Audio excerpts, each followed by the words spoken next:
نحمده ونصلی علی رسولہ الکریم۔ حضرات محترم، ہارون الرشید کے زمانے میں ایک مجذوب بزرگ ہوا کرتے تھے جن کا نام بہلول ہے۔ تاریخ میں ان کے بہت سے دانائی کے واقعات مشہور ہیں۔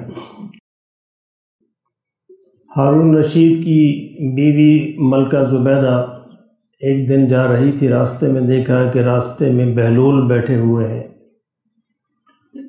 اور مٹی کے گھر بنا رہے ہیں، جیسے بچے اپنے پاؤں پر بناتے ہیں اس طرح مٹی سے کھیل رہے ہیں اور گھر بنا رہے ہیں۔ ملکہ نے پوچھا کہ بہلول کیا کر رہے ہو؟ تو بہلول نے کہا کہ جنت کے گھر بنا رہا ہوں۔ کہ اچھا، تو بہلول ایک گھر مجھے بھی دے دو، بیچو گے؟ اس نے کہا ہاں بیچتا ہوں۔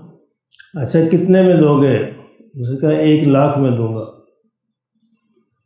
ملکہ نے اپنی جیب سے 1 لاکھ نکالا، دے دیا کہ لو ایک میرے نام کر دو۔ اس نے کہا تیرے نام ہو گیا، جا موج کر۔ چلی گئی، واپس گھر آئی، اپنے خاوند سے کہا ہارون الرشید سے کہ آج میں نے جنت کا گھر خریدا۔ اس نے کہا جی کہاں سے خریدا؟ جی بہلول سے خریدا۔ اس نے کہا وہ تو پاگل آدمی ہے، مجذوب ہے، اس کا کیا ہے، تو ایسے باتیں کرتا رہتا ہے۔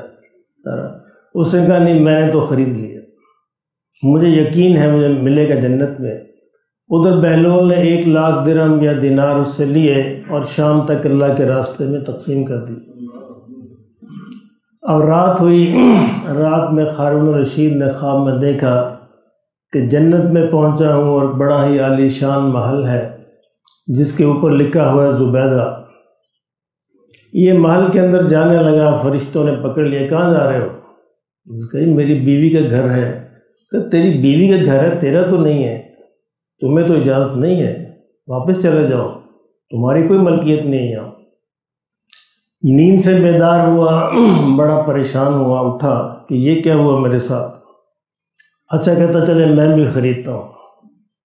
بھاگا بھاگا دوسرے دن بہلول کے پاس پہنچا، وہاں گیا، دیکھا بہلول پھر اپنے گھر بنا رہے ہیں مٹی کے کہ جنت کے گھر لے لو، آواز لگا رہے ہیں جنت کے گھر لے لو۔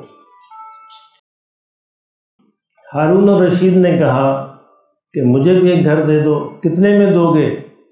اس نے کہا کہ 2 لاکھ میں دوں گا۔ اس نے کل تو تم نے 1 لاکھ میں بیچا ہے، آج تم 2 لاکھ میں بیچتے ہو۔ بہلول نے کہا کہ بابا تم دیکھ کیا رہے، وہ میں نے ان دیکھا بیچا تھا، تم تو دیکھ کے آ رہے، اس لیے قیمت بڑھ گئی۔ تو میرے محترم دوستو، یہ ہے ان دیکھے کی قیمت۔ ہمارے دین میں ساری کی ساری قیمت جو ہے غیب پر ایمان کی ہے۔ یؤمنون بالغیب، جو غیب پر ایمان رکھتے ہیں، نبی کی خبر پر یقین رکھتے ہیں، جو نبی کی خبر پر آج یقین کریں گے کل اپنی نظر سے دیکھ لیں گے۔ تو یہ غیب کی باتیں ہیں، اللہ کے نبی نے قرآن و سنت کے ذریعے، حدیث کے ذریعے بتائی ہیں۔ آج امتحان یہ ہے کہ ہم اس پر یقین کر لیں۔